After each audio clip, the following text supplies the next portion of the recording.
publicidad, estrategia y planificación. Más que una profesión, es una trayectoria de evolución constante. Soraya Pina es una figura emblemática de la publicidad dominicana y pionera en el área de planificación estratégica en el país. Con más de 30 años de experiencia, ha ocupado roles clave en agencias y empresas, dejando su huella en la construcción de marcas y estrategias de alto impacto. Hoy, Soraya es nuestra invitada en PUB 101. Hola, bienvenidos a PUB 101, nuevamente un nuevo episodio. Y hoy tenemos una invitada muy especial, una invitada que hemos esperado con ansias. Y bueno, con nosotros Soraya Pina, bienvenida a PUB 101. Gracias, ya estoy aquí como Eminem. Ya, llegué. Qué bien, gracias por sacar tiempo y poder compartir con nosotros. Dijo que sí a la patria. Le dije que sí a la patria. No, gracias a ustedes por invitarme. De verdad que tenía muchas ganas de venir y bueno, nada. Siempre pasaba algo. Soraya, para nosotros siempre será un placer escucharte y sobre todo tu facilidad de hablar. O sea, es algo que yo disfruto cuando tú estás haciendo tus lives, tu asunto. Gracias. Porque es como algo tan natural. Pero eso viene de algún lugar. ¿De dónde viene esa parte histrónica, esa parte creativa? ¿Cómo surge? Esa mente ocurrente. Exacto. Sí, wow, una de las cosas que yo más debo haber escuchado en mi vida es muchacha, tú se inventas. Yo creo, sí. Bueno, y qué sé yo, desde pequeña pues yo he sido así, yo jugaba sola, me inventaba historias, jugaba muñeca y era inventándome situaciones, ¿verdad? Personajes, dibujaba en las mascotas la secuencia, ¿verdad? De muñequitos. Sí, toda una novela, un evento. Y muy temprano, sin saber lo que era, antes de pasar ya como dije a secundaria, yo dije que quería ser publicista, que no sabía cómo se llamaba, era como algo, yo veía los anuncios y yo decía, yo quiero hacer lo que hace la gente que hace eso. Entonces me salí del clásico de primaria que era de que, ¿qué quieres ser? Quiero ser médico. Cuando yo quería ser médico chiquita, era en serio. O sea, yo operaba lagartos, yo hacía mis experimentos. Yo creo que todos pasamos por eso. ¿Verdad que sí? Sí? Yo estaba muy seriamente en eso, pero después descubrí que había otra vida. Y también en el colegio tuve un periodo en el que dije que la carrera sería de actriz. Porque vino un profe, era el profesor de literatura, pero él vino de Rusia, entonces él montó una obra en la que yo fui Juana Saltitopa, entonces yo dije que sí, yo puedo, pero la carrera de teatro en ese momento no era algo que yo podría haber perseguido porque, bueno, yo venía de mi familia, de una mamá criándonos sola, de un nivel socioeconómico, sí, claro, donde había que trabajar todo el mundo lo antes posible. Entonces, si yo tenía estas dos alternativas, pues yo miré la que yo entendía que, gustándome, pues me iba a permitir, sí, me iba a permitir de que producir rápido y qué sé yo, que eso uno nunca lo sabe, pero bueno. Bueno, yo después vi que estaban como alternativa estas carreras, no había muchas universidades, ni había muchas universidades dando publicidad, pues elegí estudiar en APEC. En APEC, ok. Sí. Y no, me hice publicista. Qué bien. Entonces, y luego tomaste la parte del teatro como un hobby. Bueno, eso es una historia un poco más compleja, porque en realidad traté de unirme al grupo de teatro de la universidad. Allí había un grupo de teatro en APEC súper fuerte, dirigido por doña Germana Quintana, y ahí estaba Lidia Ariza empezando, entonces un grupo súper bueno, pero yo creo que yo no estaba preparada para la dinámica del teatro en ese momento. O sea, de lo que yo había experimentado en el colegio a lo que pasaba en la universidad, yo era todavía una muchacha muy, muy joven, muy inmadura, yo no estaba preparada para esa familiaridad que se daba en los grupos de teatro, donde la gente se abraza y qué sé yo qué, o sea, yo le salí como medio huyendo a eso. También yo tenía una oportunidad de unirme a deporte, porque tú tenías que hacer o arte o deporte. Claro, entonces, sí, yo cogí voleibol, que había jugado voleibol en el colegio. Yo era parte del equipo de voleibol, pero mi tamaño no me ayudó en la universidad. Me dejaron sentada en un banquito. Y entonces... Ni siquiera como acomodadora. Nada, mi amor, nada. Yo creo que yo no toqué ni una bola nunca. Un saludo allá al profe de deporte de esa época de APEC. Yo era buena, que lo sepan. Pero bueno, entonces me cambié, me fui a teatro, no fue lo mío, y entonces me puse en danza. Okay. En danza moderna, que me acuerdo que era en Ritmos, una escuela que después se llamó Ecos, creo, dirigida por Dilia Mieses, y mi primera profesora de danza ahí fue Mi Chico, se llamaba Mi Chico. Entonces ahí me pasé la universidad bailando. Recuerdo un ¿cómo se llama? Había un famoso bailarín que era de allá, de APEC. Jackson Delgado, claro, por supuesto, un gran Delgado, bailarín, sí.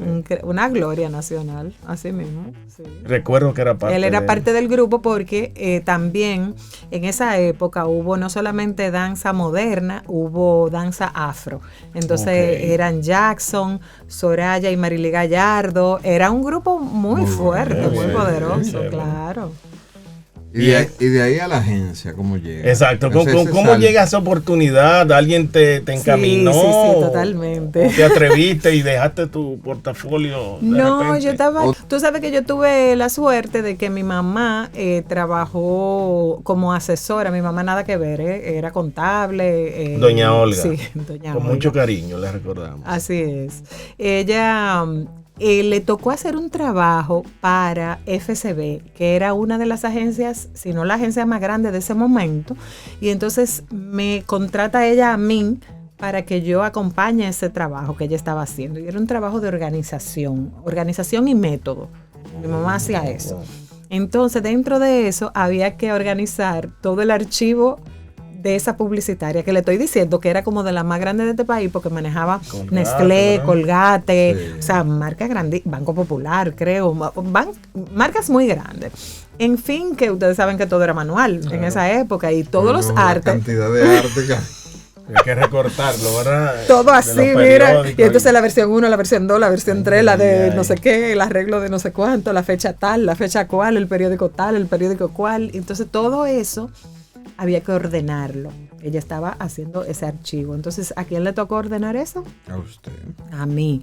Y a un compañero también le tocó la parte audiovisual. Y bueno, entre nosotros dos ahí, muchachos, tú sabes, estudiando en la universidad, qué sé yo, hacíamos eso. Y cuando ya llegó el momento de irme, la chica de tráfico, que se llama Ernestina Ramírez, una genia, dijo, no, esta muchacha no se puede ir porque ella sabe dónde está todo y esto me ha cambiado la vida. Entonces ella hizo un esfuerzo para que me contrataran. Entonces a producción. Entonces entré a tráfico. A tráfico, ok. Yo era tráfico. Wow, pero mira qué asunto tan interesante. Y te voy a decir una cosa, uno de los trabajos más retadores que he tenido, pero de los que además más he aprendido contra mi naturaleza.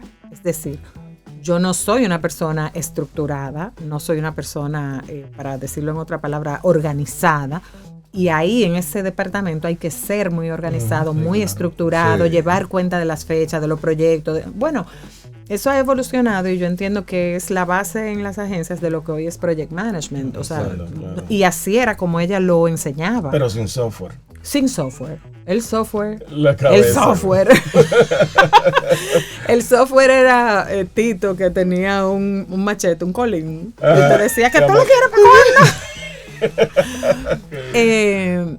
Pero ahí aprendí mucho de la naturaleza de todos los proyectos y cómo se movía la agencia entera.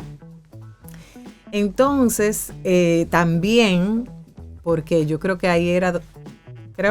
ahí era donde estaba mi habilidad. Yo era relativamente buena en ortografía y yo tenía que ver todos los trabajos.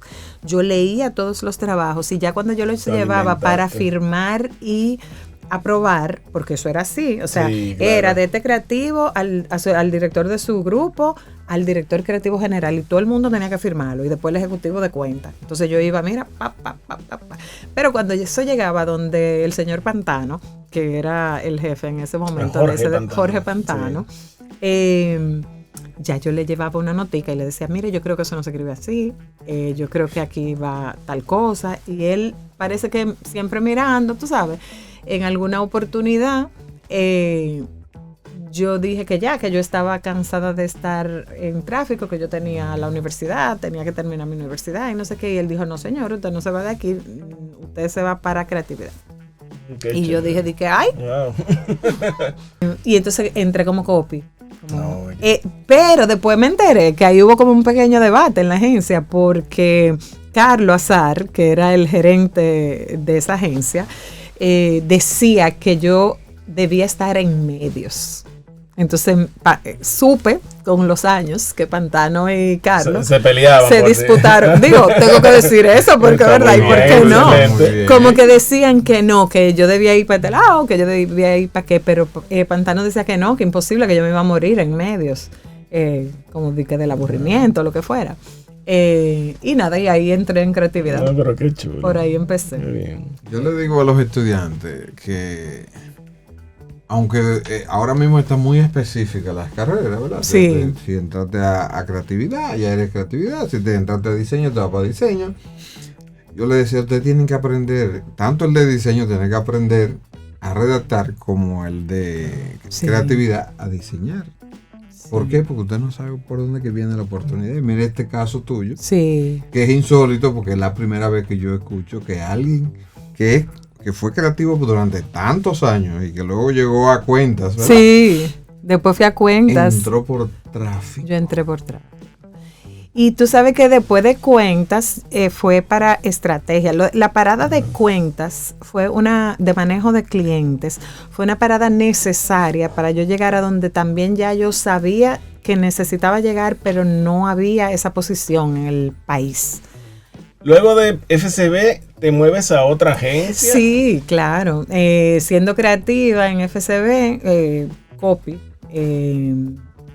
me hacen una propuesta en Macán. Macán se ganó en esa época la cuenta de Codetel, que también en ese momento era una cuenta muy grande, siguen siendo con sus modificaciones de nombre y todo, súper deseable y con siempre mucho trabajo. Entonces ellos me hicieron una propuesta. Yo me acuerdo que yo estaba en la playa, yo en esa época windsurfeaba, entonces yo me iba una buena vacaciones a Cabarete y de repente como que me están llamando de ahí, yo dije, ¿qué?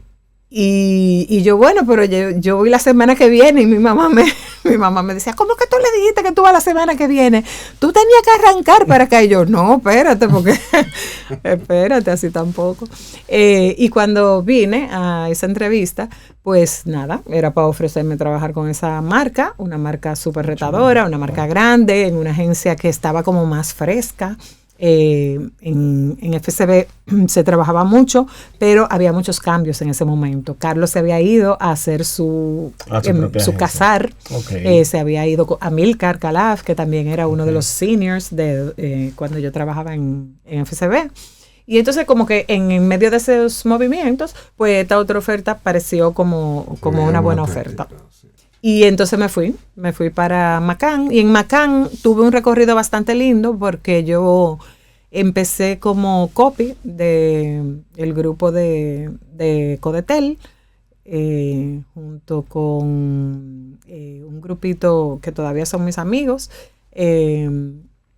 La ejecutiva de esa cuenta era Claudia Ordeix. Oh, Claudia. Sí, y él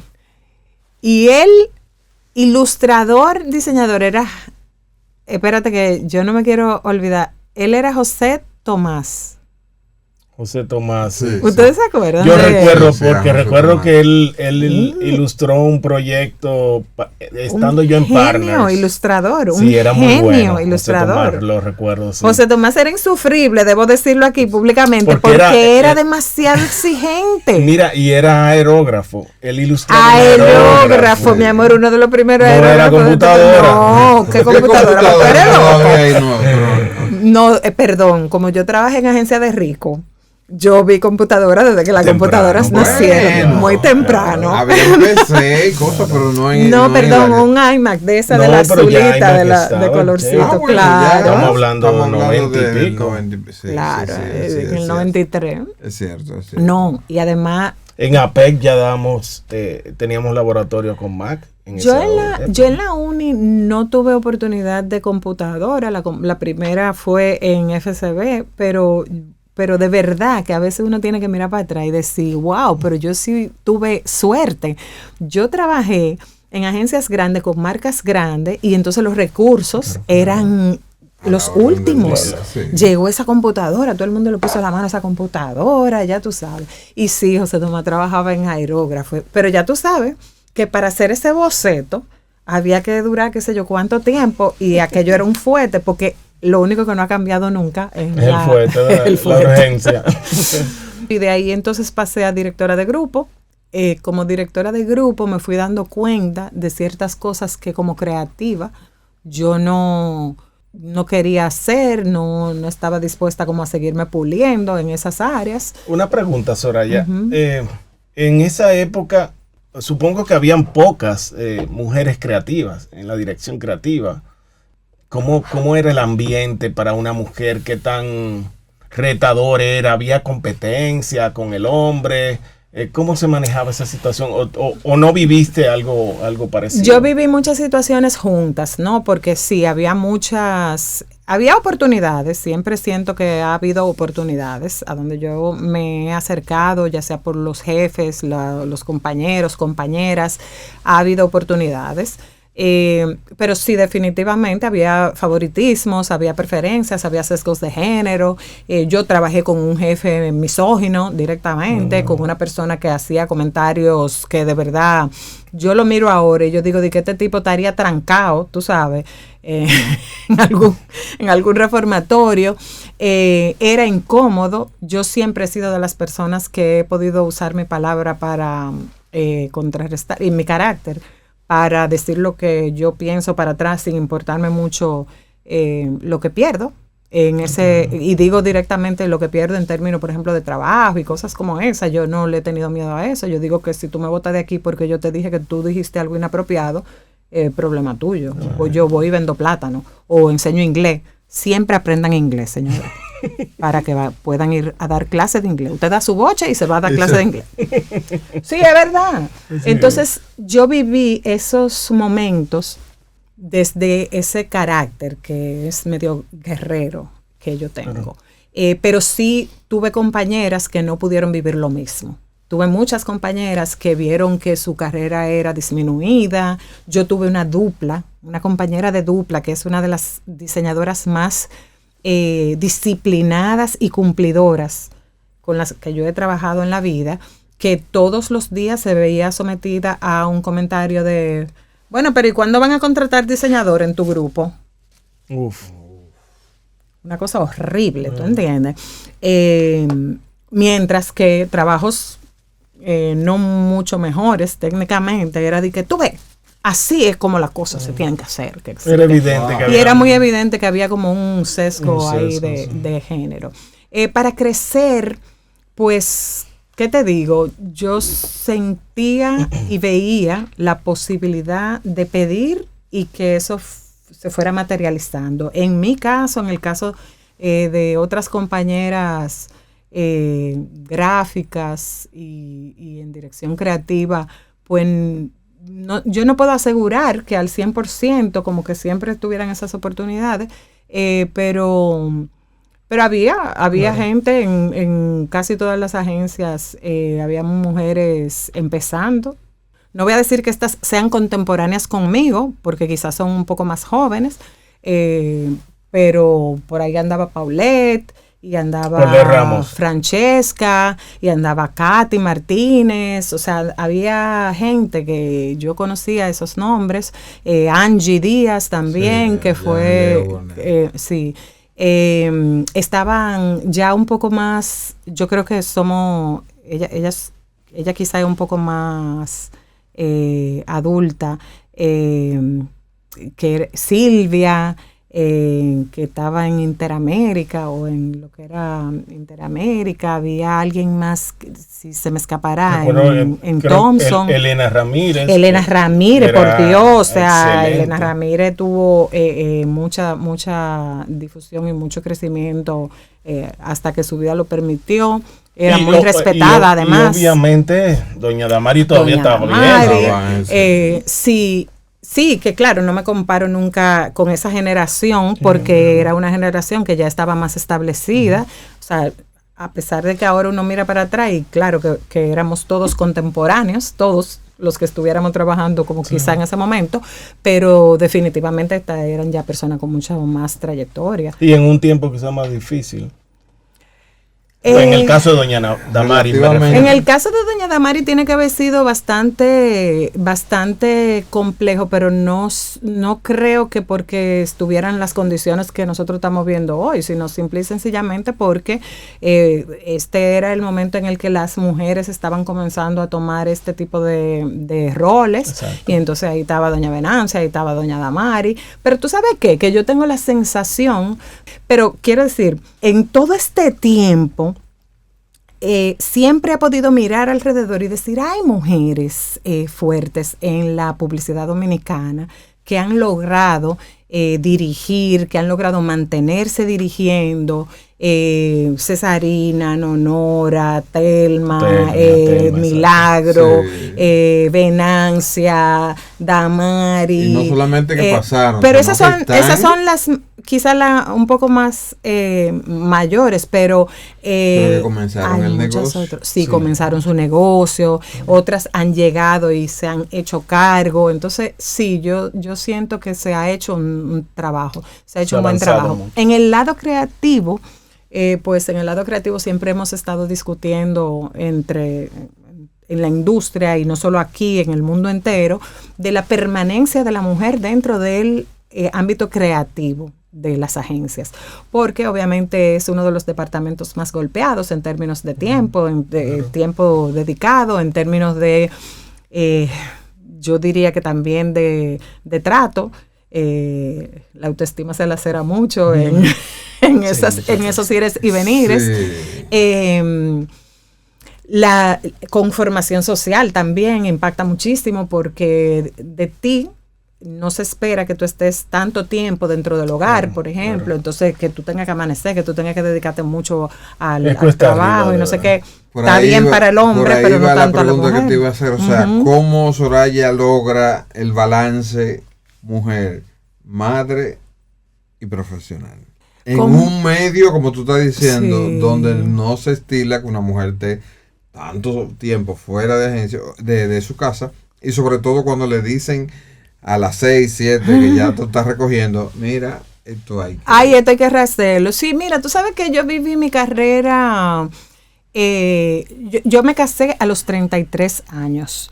Me gusta decir esto para que la gente primero quite el chip de que si a los 25 la mujer no se ha casado, la mujer está puesta para colgar. Yo me casé a los 33 con un partidazo. ¿Tú entiendes? O sea, tampoco fue de que con una cosa que encontré por ahí, no, con un tipo, ¿no? Y tuve mi primera hija a los 36, que médicamente, bueno, pues quizás no es lo que yo debería estar recomendando por ahí, pero me fue muy bien, ¿verdad? O sea, con ese inicio. Entonces, ¿qué me permitió esto? Que no fue tampoco una decisión de voy a comenzar a hacer las cosas después de los qué sé yo cuánto, sino que así fue el amor, ¿no? Fue así.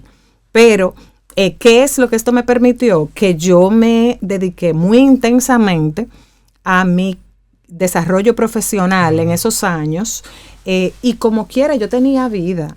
Es decir, yo era una deportista, yo windsurfeaba todos los fines de semana, yo tenía fin de semana para mí, yo tenía relación amorosa y relación de amistad. Balance es exacto, una cosa que tú buscas en el día a día y que tú la vas logrando haciendo pequeñas negociaciones contigo misma. En mi caso ha sido así. Y esas negociaciones han llegado hasta el punto en el que, por ejemplo, cuando yo tuve mi primera hija, yo trabajaba ya como vicepresidenta de publicidad de una institución bancaria. Y yo me acuerdo como hoy, el día que me pusieron una reunión. Tú sabes que en los bancos había, no sé si sigue siendo así, porque no trabajo en banco, pero había una estructura en la cual si el señor vicepresidente fulano de tal decía tal cosa, todo el mundo tenía que decir que sí. Y entonces me acuerdo como hoy que pusieron una reunión para una X hora y yo dije que no, que yo no podía porque ese día mi hija iba a un cumpleaños. Vino una compañera del departamento. O sea, ¿qué te digo? Como una cosa como en los muñequitos. Dije que este correo, esta respuesta, esta tipa que viene. Dije, mira, y tú dices que le contestaste a un fulano que tú ibas para un cumpleaños. Digo, sí. Y dice ella, pero tú eres loca. Digo yo, pero loca con papeles. ¿Por qué? ¿Qué fue? Digo, ¿qué pasó? Y dice, no, porque imagínate, ¿cómo por un cumpleaños? Digo, pero yo trabajo para poder sostenerme, para poder vivir, para poder aportar y no sé qué, pero tú oíste, para poder vivir. Claro, y ahora mismo mi vida tiene que ver con criar a esta muchachita. Claro. Es parte del balance.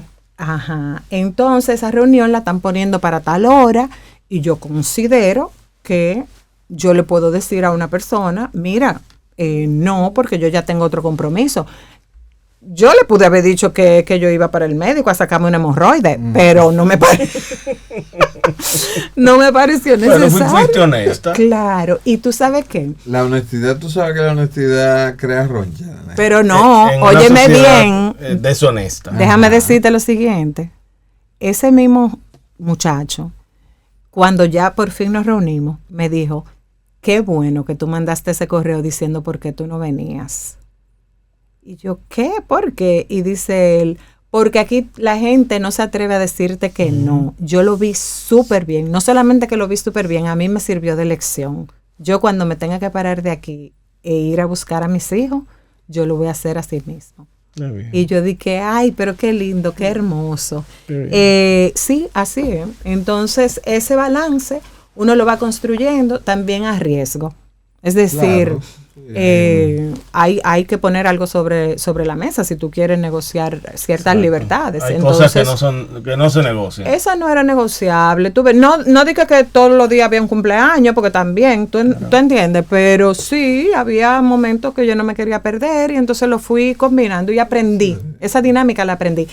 Que tú sabes que el que trabaja en agencias de antes, no sé si ahora también sigue siendo tan así, estaba acostumbrado a amanecer. Claro.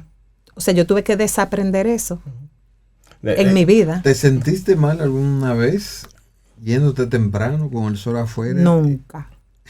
Le voy a decir por qué nunca me sentí mal. Porque el día que me di cuenta de que lo otro era improductivo, innecesario, agotador, antinatura, contracreativo, yo dije, wow, qué mal estábamos. Y que al final había que repetirlo otra vez. No vale la pena desgastar el proceso y el equipo y el insumo creativo porque somos ineficientes y estamos tapando ineficiencias. No. Hay oportunidades donde es necesario meterle de más a algo. Claro que sí, como todo en la vida. Claro. Pero esas son las excepciones, en mi concepción. Ahora, ¿cómo llegué ahí y cómo por qué lo protejo? Porque lo aprendí de Claudia Almeida, que era una diseñadora Almeida, que, claro. A las 5:30, 5:25, Claudia se volteaba y decía, necesitamos algo más. ¿Lo revisaste? ¿Quieres algún ajuste? No. Bueno, pues entonces nos vemos mañana. Y si tú le decías que sí, ella se sentaba y se quedaba 15 minutos y revisaba y etcétera, y no sé qué, claro. Y te entregaba. Pero si no, buenas tardes, buenas noches, nos vimos. Y yo decía, qué paz, qué bien. Eso sí, a la hora de entrada ya ella estaba sentada en su escritorio lista para... ayer te dejé unos comentarios de qué sé yo qué, ahí está hoy haciendo. Sí, ya me faltan 5 minutos. A las 9:05 ya tú tenías la bola rodando, ¿tú entiendes? Sí. Entonces ella ajustó el proceso, siempre en vivo ahí, yo lo veía. Y cuando entonces a mí me tocó abandonar esa mala costumbre, esa falta de higiene productiva y creativa, pues entonces siempre decía, pero ella podía. Y ella podía en momentos más caóticos, ella podía en momentos a donde no teníamos tantos recursos, porque, señores, estamos hablando de que ahora hay de todo, tú sabes. Ahora, escanear algo no dura. ¿Cuánto durábamos escaneando algo? Cuando un cliente decía, muéveme esa P de aquí para acá, tú tenías que durar no sé cuánto tiempo esperando que la computadora procesara eso y lo pensara. Así es. Entonces, siempre me agarré mucho de eso para sostener que tú tienes que salir, tienes que cerrar esa computadora y tienes que salir a vivir, sobre todo salir a vivir. El publicista que no tiene vida, no tiene ideas, no tiene nada que aportar al proceso. No tiene tiempo. No hay vivencia. No hay vivencia, cosas. No se correlaciona con Llega las personas a las que le tiene que acostarse hablar. Y al otro día resacado. Un autómata. Sí. Así mismo surgen las ideas. No, y además imaginándose cosas y mundos que no existen, porque el mundo está ahí afuera. Claro, y usted tiene que ser parte del mundo. Y si usted no es parte del mundo, usted no puede hablar con el mundo. ¿Cómo yo te convenzo a ti si yo no interactúo contigo? Yo no sé quién tú eres, yo no sé cómo tú eres, yo no sé cómo tú hablas, yo no sé cómo tú bailas. Entonces... Soraya, con ese comentario tú me estás dando un puente. Ajá. Para que saltemos. Qué miedo. De la Soraya creativa a la Soraya ejecutiva y a un proceso que vivimos que quizás en ese momento no entendíamos. Y nada, queremos que tú nos aclares.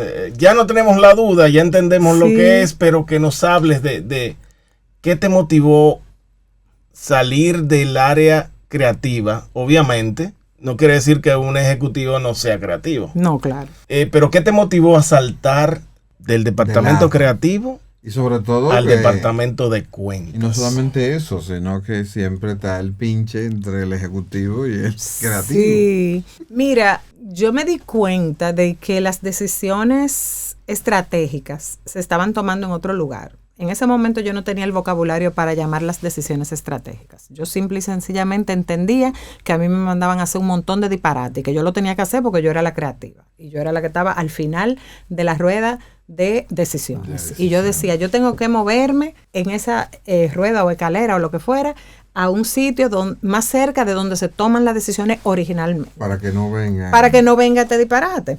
Entonces, comencé a mirar las opciones. Y porque, perdón, eso evita a que tenga que rehacerse la cosa. Por supuesto. La opción que yo veía en ese momento, porque era el modelo que existía aquí, era irme a cuentas, porque cuentas es que se sienta a hablar con los clientes. Entonces, tú sabes, y sí lo saben, todo el mundo lo sabe, hay estereotipos, ¿no? O sea, la persona del jean roto y el sombrerito y el trato como medio desgarbado es creativa. Y la persona del saco y la cosita y el no sé quién y peinadita, esa es la ejecutiva. Entonces, había ese conflicto en mi vida, porque yo era la de los jeans rotos, el sombrerito y el tan y fumaba y o sea como que yo no cuadraba con el perfil de un con el perfil supuesto de cuentas. Entonces yo dije, bueno, mira, tú sabes que tendré que hacer lo que tenga que hacer, pero yo me voy para cuentas, porque yo no voy a seguir oyendo aquí que una gente que está sentado en su escritorio me venga a decir a mí que no me va a aprobar eso porque el rosado de la cosa no es el rosado que tenía que ser, mi amor. O sea, si en lo que tú te estás fijando es en eso, tenemos un problema. Entonces hice ese sacrificio de transformar un poco esa manera de presentarme y de relacionarme para que sobre todo mis compañeros de ese momento que me dieron el voto de confianza de aceptarme en cuenta o de trasladarme, no aceptarme. En ese momento ¿tú estabas en qué agencia? Yo estaba en ese momento en Macán. Y quienes toman esta decisión son Rocío Oyer y Roberto Forero, que me dan esa oportunidad. O sea, yo digo que toman esa decisión o que me aceptan, porque la verdad es que yo entiendo cómo fue un salto al vacío. Yo soy una persona de carácter muy fuerte y mi carácter con mis compañeros era siempre así, o sea, muy natural. Y si yo estuviera del otro lado, o habría sido yo la que estaba del otro lado, yo habría dicho, no, pero eso no se mejora, tú eres loco, le va a dar una trompa a un cliente. No pasó, nunca pasó eso, porque yo siento yo como que un objetivo mayor, que era, ¿verdad?, poder aportar desde un poco antes a ese proceso. pero era buscando esta otra cosa que decía, o sea, esa decisión estratégica. Y ahí coincidió, otra vez, vuelvo y refuerzo, aprendan inglés, mis hijos.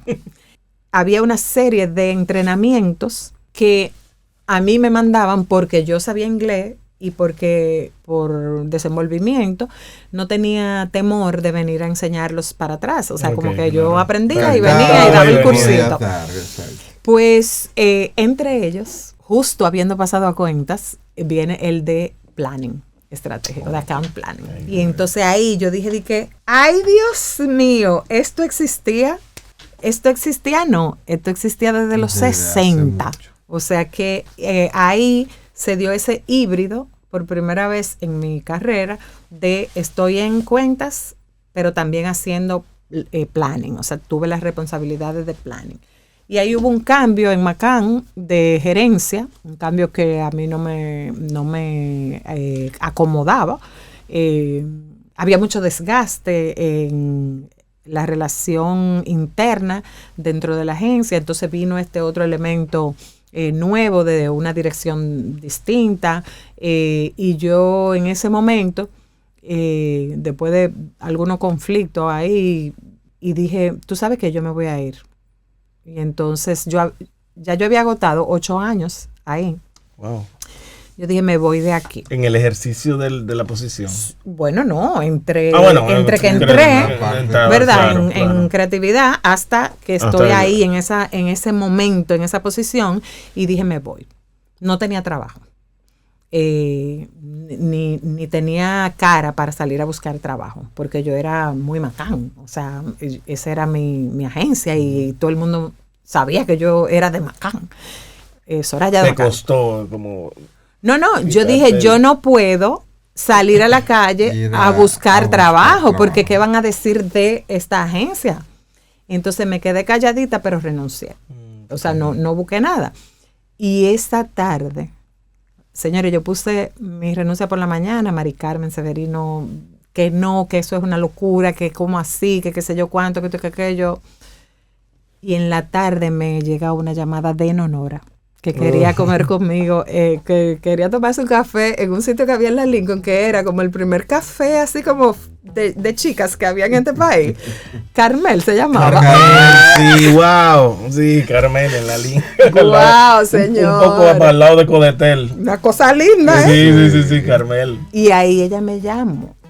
Y entonces, quizá esto es la primera vez que yo digo eso en público, pero ella entendiendo que yo todavía trabajaba en McCann, que ella me estaba como robando de ahí, y yo sabiendo que yo estaba, mi amor, en la calle con una fundita. Tú decías, cualquier cosa que dijera le iba a decir que sí. Casi. Lo voy a pensar. Pero estábamos de que, no me digas, dime más, cuenta. No, mira, con Nonora siempre hubo muchos deseos de trabajar juntas, porque justamente quien me propuso y me entrevistó en McCann fue Nonora. Okay. Pero ellas, Nonora y Milagros, tenían su esquema para irse a fundar su agencia, así que yo entro, Nonora estaba de licencia pariendo a una de sus nenas. Sí, la mayor, quizá Mariana. Podrá ser, no me acuerdo. Bueno, la que nació por el 93, para que saquen cuenta. Y entonces nunca pudimos trabajar juntas. O sea, yo llegué y me quedé como con ese deseo y esa ilusión. Y entonces ella en esa entrevista decía, bueno, y yo que te hice como dar este salto y qué sé yo qué, y nunca pudimos hacer esto y qué sé yo qué, tengo esta posición y etcétera. Y entonces ella me ofrece venir a trabajar a Ogilvy como lo mismo, cuentas, un híbrido entre cuentas y planning, porque yo le dije, no, yo a cuentas no voy, ya, yo lo que quiero hacer es planning. Okay. Entonces, como no había una posición fondeada 100% de planning, pero también en Ogilvy había comenzado a incursionar en planning Tansy. Ella lo que hizo fue que Tansy en ese momento se iba a comenzar a fundar todo lo de digital, y entonces me dice, bueno, Ogilvy One, sí, creo que se llamaba algo antes de eso, pero creo que Ogilvy One, creo que estaba Y en fin, que ella me dijo, pero entonces traigamos ese mismo esquema que tú estás viviendo ahora mismo en Ogilvy Macao. Direct. Ogilvy Direct, correcto. Sí. Pues ella me hace esta propuesta y yo le dije que sí, en fin. Y ahí, entonces, más oportunidades para ir profundizando ese cambio a planning.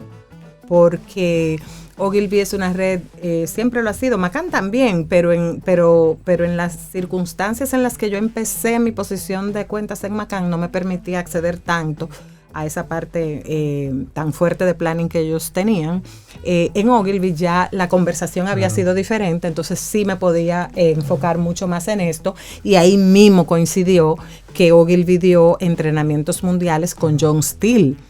Y nosotros fuimos parte de ellos. John Steele es el planner de la campaña de Got Milk, un tipo que escribió un libro fantástico, esencial, que se llama Truth, Lies and Advertising. Un sabio. Entonces... No, y reconociendo el background que tenía Ogilvy con el tema de la marca. Claro, de la marca, del cuidado era de marca. Toda una filosofía. Sí. Y me tocaron 2 entrenamientos corridos que tenían que ver con planning ahí. Entonces ya eso se consolidó muchísimo más en mi vida. Y yo me preparé mucho mentalmente para que cualquier otro movimiento que yo hiciera fuera en camino de consolidarme como account planner, no más en cuentas ni nada de eso. Tú sabes que significa que quizás tú fuiste del grupo pionero de eso en el país. Significa eso, sí. Recuerdo que sí. Doña Telma nos mencionó eso. Claro.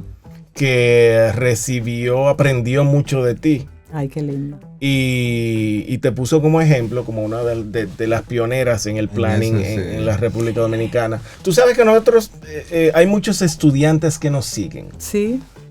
¿Cómo tú definirías el planning, el gerente de planning, de una forma sencilla? Claro, el planner es el que está responsable de poner en la mesa al consumidor, la realidad del consumidor en la mesa, en todos los sentidos. O sea, la dimensión del consumidor es amplia, no es solamente cuáles son sus necesidades, sino cómo interactúa con la categoría, con las marcas, con los medios. Es todo un conocimiento que va muy desmenuzado para que las decisiones que nosotros podamos tomar de lo que vamos a hacer estén realmente conectadas con los problemas o las necesidades o las ganancias esperadas que tiene un consumidor o que tiene ese grupo de consumidores con el que tú vas a hablar. Entonces es, digamos, como que el que tiene mayor posibilidad de descubrir,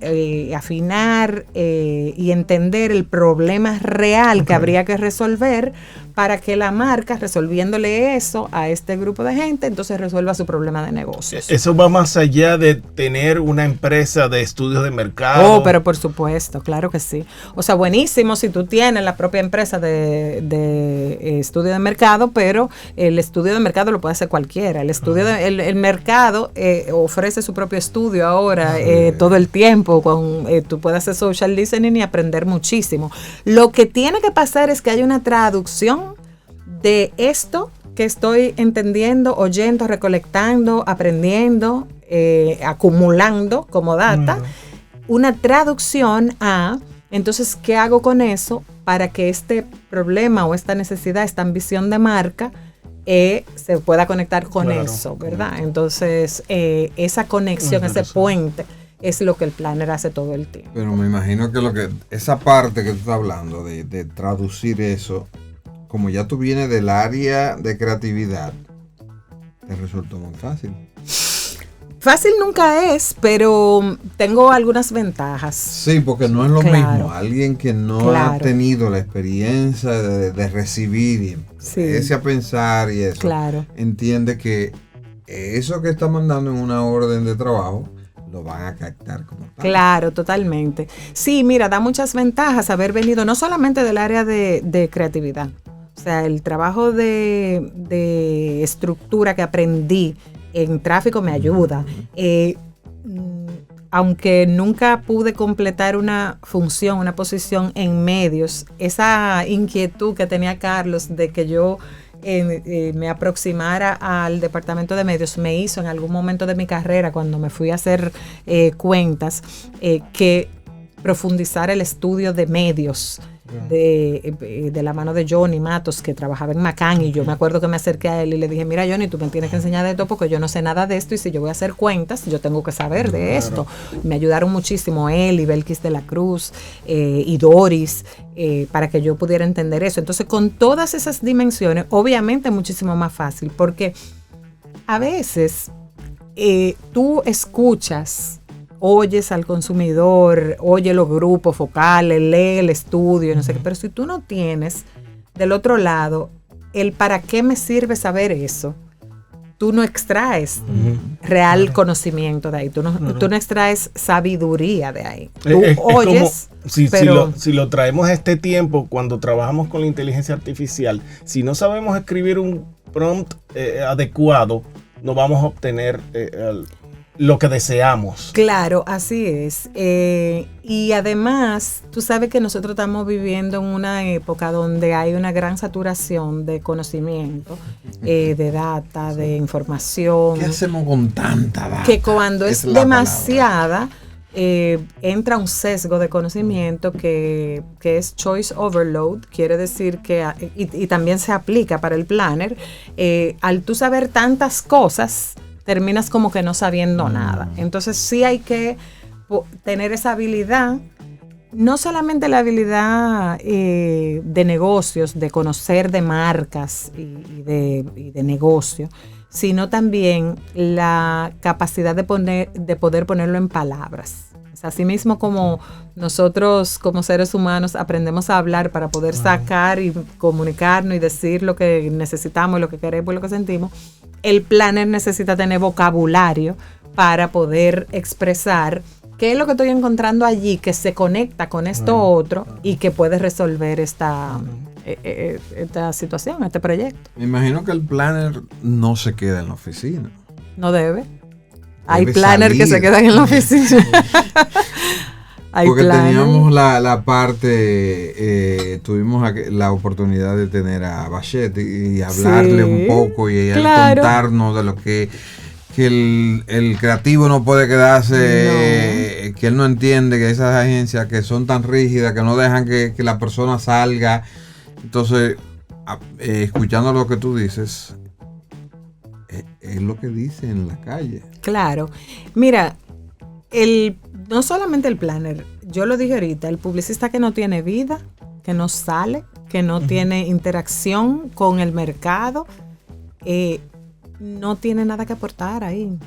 No tiene nada novedoso. No hay alimento. No hay alimento. Entonces, cometemos un error muchas veces y el planner no puede cometer ese error, que es ponerte tú como el consumidor. Tú dices, no, pero bueno, pero de lo que estamos hablando es de ir a comprar arroz al supermercado, pero yo compro arroz en el supermercado. Pero entiendo, claro, pregúntame a mí. Tu punto de vista, claro. No, porque no es el mismo arroz que tú compras. Ni son las mismas circunstancias, ni es por las mismas motivaciones, y etcétera. Un largo etcétera de cómo tú no eres la persona que tiene el conocimiento y que vive y que tiene la experiencia y que tiene la necesidad. No eres tú. Pero además, estar ahí entre cuatro paredes es muy limitado y nosotros necesitamos cada vez más conectar de muchas maneras con la gente. Por ejemplo, oigo ahora mucho publicista, mucha gente que dice, no, yo no voy a estar perdiendo tiempo en redes, de que TikTok y qué sé yo, que tú lo que estás perdiendo tiempo ahí. Ah, bueno, ¿tú sabes qué? Si tú no comprendes la manera en la que la gente interactúa dentro de esa plataforma y dentro de ese medio, y cuáles son los códigos y cuál es la semiótica y cuáles son muchísimas cosas que pasan ahí adentro, cómo la gente se relaciona con las marcas ahí, pues entonces cómo tú puedes conectar esto que quieres decir con eso, con esas personas que tienes del otro lado. Si no conoces los códigos. No conoces los códigos, te pierdes de muchas cosas. Igual pasa, y yo se lo digo mucho a los estudiantes cuando estoy hablando de insights o cuando estoy hablando de estrategia. Yo digo, no se nieguen a ir a ambientes diferentes del ambiente en el que tú te sientes cómodo. Exacto. A ti te invitaron a la gran fiesta, toda Popov y qué sé yo, que vaya. No, de esa fiestica. De esa fiestecita. Eso era lo que decían de que el publicista tiene que probar el producto hace 1000 años. Usted tiene que estar en el mercado.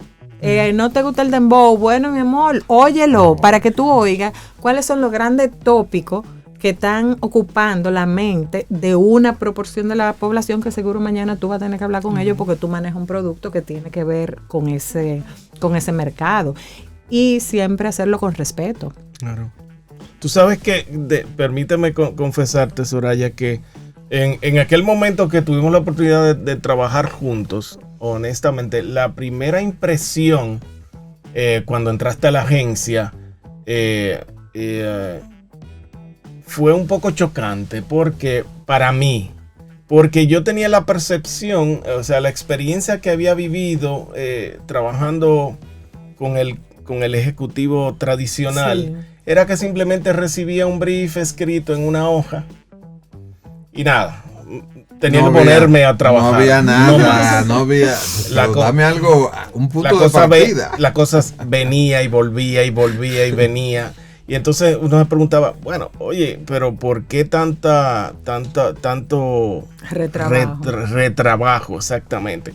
Y cuando tú entraste a la agencia de verdad, me mostraste que era mucho más que eso. Y no solamente la habilidad que tú tenías de poder como compenetrarte y en cierto modo ponerte en el zapato de uno como creativo, como diseñador, y al mismo tiempo estar en vamos a llamarle, en dos aguas, y tener la habilidad de manejar, vamos a llamarle, en ese tiempo el término inteligencia emocional no era muy... Sí, es verdad. No se conocía. No se conocía, que era diferente. Pero en otras palabras te decían que era muy ñoño. Exacto. Sí. Pero ¿qué te digo? O sea, realmente fue una experiencia bastante enriquecedora y me cambiaste la forma de ver a ya no le llamo ejecutivo, a un planner. Sí. Y yo diría que es un ejecutivo ya evolucionado. Mira, debería ser, gracias. No sabía que había podido tener ese efecto. Pero tú sabes qué, que eso fue un trabajo. Es decir, eso fue un trabajo interno conmigo de si yo voy a trabajar con creativos, diseñadores, escritores, directores creativos, productores, con quien sea, y yo ya estuve ahí y yo siento que sé mucho de lo que les hacía falta, que cuentas o que la dirección o el cliente les dijera, yo tengo que hacer un ejercicio consciente todo el tiempo de poderle dar mejor calidad de información para que puedan hacer mejor su trabajo. Y del otro lado, déjame tener las conversaciones más terminadas o más adecuadas con el cliente para poder entender mejor qué es lo que queremos hacer. Porque a veces los clientes no saben lo que quieren hacer, no definen claramente el problema, pero en el fondo sí saben lo que necesita su negocio. Entonces a veces hay que dedicarle un poquito más de tiempo a entender eso para entonces yo poder venir aquí y traducirlo. Y también hay que entender mucho las realidades del otro lado. Esas realidades solamente se entienden si tú las has vivido. Porque sí, porque mucha gente que está o en cuentas o en planning o como cliente no ha tenido la oportunidad de ser un diseñador, de ver cómo nace una idea, de ver cómo se modifica una idea. Yo me acuerdo siempre de un cliente que nosotros teníamos que decía, pero que yo no entiendo por qué ustedes duran tanto con eso fue un disparate que yo le pedí. Y una vez siendo yo cuentas para ese cliente era una marca súper grande y siempre tenían muchas promociones y de todo, se me ocurrió decirle, bueno, pero ven para la agencia, nos bebemos una cervecita, qué sé yo qué, en lo que los muchachos terminan. Señores, daban la 1, la 2, la 3, la 4 y él estaba así, eran como unos, tú sabes, ¿tú te acuerdas cuando se hacían los boletos que eran numerados? Y yo creo como que había... Los rayaditos, no, sí, rayaditos. Sí, los rayaditos. Sí. Mire, mi hermano, ese tipo me decía, pero ya. Y yo le decía, no, vamos a la compu. Y así, con mi mismo ánimo, pero vamos. Ahí amanecí. Y ese día él dijo, yo no me imaginaba que esto era así. O sea, cuando él veía que ese montaje de ese arte final comenzaba ese relojito, había como un relojito en la pantalla. En la pantalla de Máximo. Y después el proceso de grabarlo. En el CD y demás. Para grabar eso. Y señores, si cuando el CD estaba terminando, daba un error. Así mismo. Él tuvo ahí, mi amor, hasta que eso se acabó. Última vez. Última vez que él dijo, no, yo entendí. Yo te voy a tratar de dar un poquito más de tiempo, no te preocupes. Claro, porque al final de cabo el cliente como entiende que el trabajo generalmente creativo es muy fácil. Sí. Porque no más pensar hacer los rayitos. Y ahora más, porque ahora la Sí, gente ahora entiende que tú puedes promptear las soluciones. Sí, claro. Tú sabes, Sí. y eso va perdiendo, o sea, se va perdiendo comprensión y respeto por el proceso, que es algo que tenemos siempre como que tratar de proteger, porque después entonces nos miden por diferenciación o nos miden por calidad del output y por originalidad y etcétera. Y si no es, o sea, si tú te llevas del apuro, pues entonces esos elementos al final no están y tú no estás realmente construyendo una marca, tú no estás realmente conectando con nadie. Uh-huh. Entonces, es un proceso delicado. Poder también hacer que la persona que crea esté a gusto, para mí es una de las virtudes de la gente buena de cuentas. Y yo tuve la oportunidad de tener un par de gente de cuentas que eran así. O sea, no de mentira, o sea, no di que, ay, manita, déjame complacerte, déjame buscarte una pizza, que qué sé yo, que no. Una persona que tuviera conversaciones valiosas sobre el trabajo, una persona que defendiera el trabajo, no porque tengo que defenderlo, sino porque ella había puesto en el trabajo tanto empeño como el mío haciéndolo. O sea, ese tipo de ejecutiva, ese tipo de persona dirigiendo, yo la viví. Muchas veces, no una sola vez, muchas veces. Entonces, siempre trato de tener ese modelo en mi cabeza y de decir, yo quiero ser así. Soraya, y cuéntame tu percepción. Si haces un comparativo sobre la publicidad de aquella época, de hace unas décadas. Como dice los años dorados de la publicidad dominicana. Y la comparas con lo que vemos, lo que tenemos actualmente, ¿qué cosa tú crees que ha cambiado? Viendo los pros y contras de la época.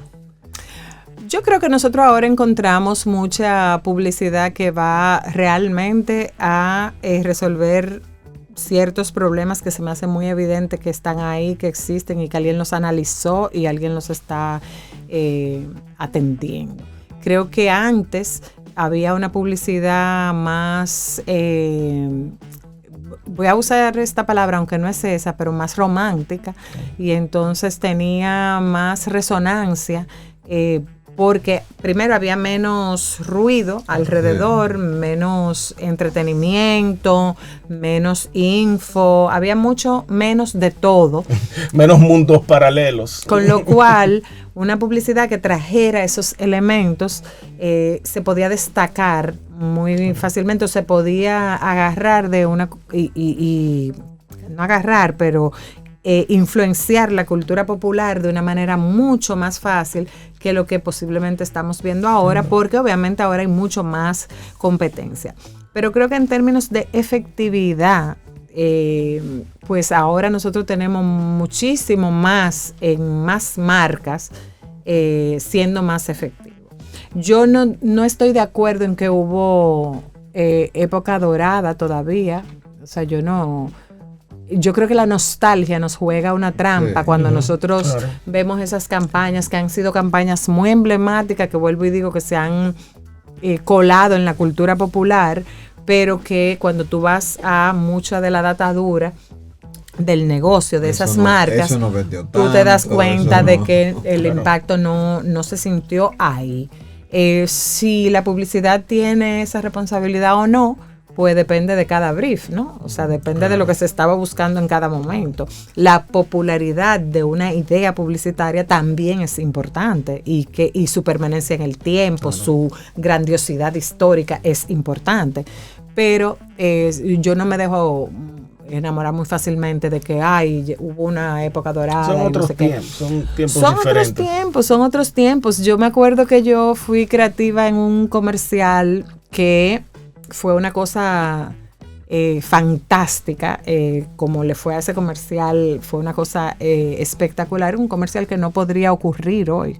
¿Puedes comentarlo? Claro, un comercial de Claro, que en ese momento era Codetel, Codetel, ok. en el que una llamada equivocada daba la impresión de que un niño había hablado con Santa Claus. Entonces, todo ocurría por una llamada a un teléfono de línea de casa. Que siempre Que pasaba. no existen, ¿Qué pasaba que tú llamabas y estaba equivocado. Entonces el niño Ese era el llamaba. famoso grito Santa Claus. Sí. Eso fue. Claro, eso Genial. fue Genial. espectacular. Entonces tú te llevas de la nostalgia y tú dices de que, ay, Dios mío, eso Sí. fue Yo grandioso. creo que eso eso sacó que sé qué". lágrimas. Eso sacó muchas lágrimas, eso fue fantástico. Le fue muy bien también a la marca, pero no estaba medido en ninguna parte tampoco. Entonces, ¿yo qué te voy a decir sobre eso? Te voy a decir que fue chulísimo, que quedó súper bien, que pegó muchísimo, que qué sé yo cuánto, pero no puedo decir No había que... esa métrica, no había esa...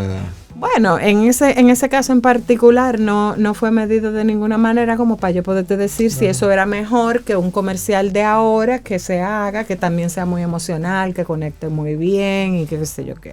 O sea, creo que ha habido de todo en Pero varias como tú épocas. dices, era una época donde tú tenías la habilidad de lanzar una campaña en todos los canales Sí. y tú asegurabas de que y un por- gran volumen de gente pues lo viera. Bueno, pero y ahora nosotros tenemos la posibilidad de ser muchísimo más intencionados y mucho menos gente que no tiene que estar viendo ciertas Es cosas, cierto. se supone que no las ve. Yo creo que sí tenemos una crisis ahora entre lo que es la construcción de marca y el performance. O sea, es un debate muy importante.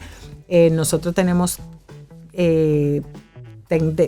líneas de pensamiento de personas profesionales que piensan que no hay que estar construyendo marca. De hecho, creen que todo se va a un poco comoditizar. Es decir, ya no va a ser necesario diferenciar ciertas cosas porque la gente no las va a tener que comprar para ellos, sino que solamente las va a usar.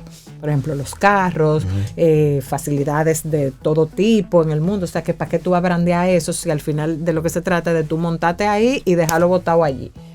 O sea, estamos discutiendo eso en el mundo. ¿Para qué quiero eso si no hay diferenciadores reales? Bueno, ¿Por qué voy a seguir construyendo diferenciadores imaginarios? Que es un poco el trabajo de muchos años, La de relación muchas de marcas, marca, en ¿no? muchas categorías. Son diferenciadores imaginarios completamente. Entonces, ya esa discusión está ahí. Entonces, creo que estamos en tiempos muy diferentes. Creo que si uno lo coge científicamente, no valen las comparaciones. O sea, lo que tú lograbas antes con un X dinero y un X presupuesto, con unos canales limitados, con una cierta creatividad u originalidad que no voy a desmeritarla, no es que no le costara a las personas que las hacen. Pero se podía destacar muy rápidamente porque, bueno, como te digo, no había tanto de todo. Uh-huh. Ahora mismo nosotros estamos en un estado de shock permanente. Me imagino que ya los consumidores están siendo menos fieles a una marca. Esa era la pregunta que yo te iba a hacer con relación a lo que tú estabas hablando. Entonces, ¿podemos decir hoy en día que no hay fidelización a la marca? Mira, hace 10 años, más o menos, yo manejaba un estudio en el que el nivel de awareness general de una categoría muy poderosa, o sea, de la categoría más poderosa del mercado, ya se había caído 10%, 10 puntos. ¿Qué quiere decir eso? Que dentro de una categoría que estaba haciendo el trabajo correcto, que se tenía que hacer, espontáneamente ya se había perdido la capacidad de generar hasta un 10% de awareness. Eso quiere decir que mucho menos gente recordaba publicidad de esa marca, Claro. aunque era la que estuviera haciendo el mejor trabajo, y le pasaba a todas las categorías. Entonces, sí, la cosa está dura, ¿no? La cosa está dura. Que imagínate que cuando por primera vez en mi vida yo escribí un informe internacional para una compañía de investigación de mercados mundial, uno de sus más grandes clientes era el BRIF de la República Dominicana. Me tocó ayudarlos a escribir ese año. Ese fue el año antes de la pandemia. O sea que todo lo que dijimos ahí se fue a la basura. Así que desde ese momento yo, ese capítulo de vamos a predecir cosas, le tengo mucho respeto. En cuanto a educación, pues nada, yo trabajo frecuentemente en entrenamiento, en agencias, en tópicos que tienen que ver con mercadeo, con comunicación, con manejo y conocimiento del consumidor. Mucho más ahora corporativo. Antes trabajaba en universidades. Ahora soy parte de una mesa de conversación de mercadeo de Intec, pero no de frente a la educación. Sin embargo, yo diseñé la carrera de comunicación comercial y publicidad de Intec. De Intec. Oh, sí. O sea, eso fue una linda oportunidad hace unos años. Y también tu papel en Atomic Garden, ¿verdad? Claro, trabajé con Claudia, gracias a Claudia y a su hermosa iniciativa y además a su apertura ella armó esa escuela y yo en esa época quería hacer una carrera de planning. O sea, yo decía, no una carrera de planning, pero un curso robusto de planning y no sé qué. Y se lo comenté a Freddy Hanna. Y Freddy me dijo, pero Claudia está haciendo una escuela. Dile a ella. Entonces Claudia me dio trabajo, me contrató ahí como encargada de la parte de planning. Y ahí tuvimos un par de años haciendo eso. Muy lindo. Y nada, y nosotros damos talleres. Y háblame de... Yo sé que tú tienes un grupo que pican. Las cinco hormigas. Bueno, 5 Hormigas es mi compañía de base, ¿no?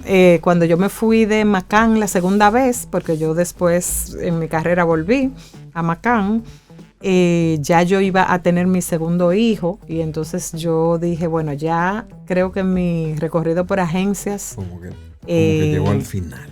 Llegó un poco a su fin, principalmente porque yo quería poder hacer esto de planning 100%. Y en Macán, en esa segunda oportunidad, yo había ido a ser coordinadora regional del Caribe para 26 mercados. Entonces, yo sentí que era una buena oportunidad, como eso de que iba a tener otro hijo y no sé qué, como de irme a hacer algo por mi cuenta. Una buena idea, señores, parir un muchacho y una empresa al mismo tiempo. ¿Tú? Está bueno. Dos empresas. Dos grandes empresas. Y ahí yo conjugo las 3 cosas que hago, que es conocimiento del consumidor, estrategia de comunicación y educación. O sea, lo hago todo desde Es una ahí. asesoría completa. Sí, yo trato de integrarme más que asesorar, es decir, ser parte de ciertos proyectos y de ciertos equipos por un X periodo. Y bueno, y desde ahí es que lo hacemos, somos un grupo. Siempre me preguntan que si somos 5, a veces somos 5, a veces 6, a veces 2, dependiendo de la etapa. Ya 5 Hormigas tiene 17 años, va a cumplir 17 años este año. Sí. Bueno, Soraya, yo creo que ha sido maravilloso este tiempo contigo. Rápido. Gracias. Pero de verdad, vamos a anotar la fecha. Vamos a anotar la fecha. Esa parte de las marcas quedó como un comienzo. Quedó como un comienzo que hay que darle más claridad. Súper. de tus obras teatrales. Bueno, no le prometo de obras teatrales, pero sí mandaré mucha gente para acá porque me gusta mucho esta iniciativa. Sé que nos costó mucho coordinar este momento, pero sí tenía muchas ganas desde el principio de venir, de estar aquí, de conversar con ustedes, de conversar con el grupo de gente que los está escuchando, de ayudar a difundirlo más todavía, porque creo que necesitamos más espacios para aprender, para hablar, para volver a encontrarnos. Soraya, gracias. Y esto fue PUB 101, el podcast. Este podcast ha sido producido por World Voices, bajo la conducción de Osiris Sosa, Hedel Cordero, José Luis Cabral y Reinaldo Infante. Para más información y contenidos de publicidad, visita pub101.do.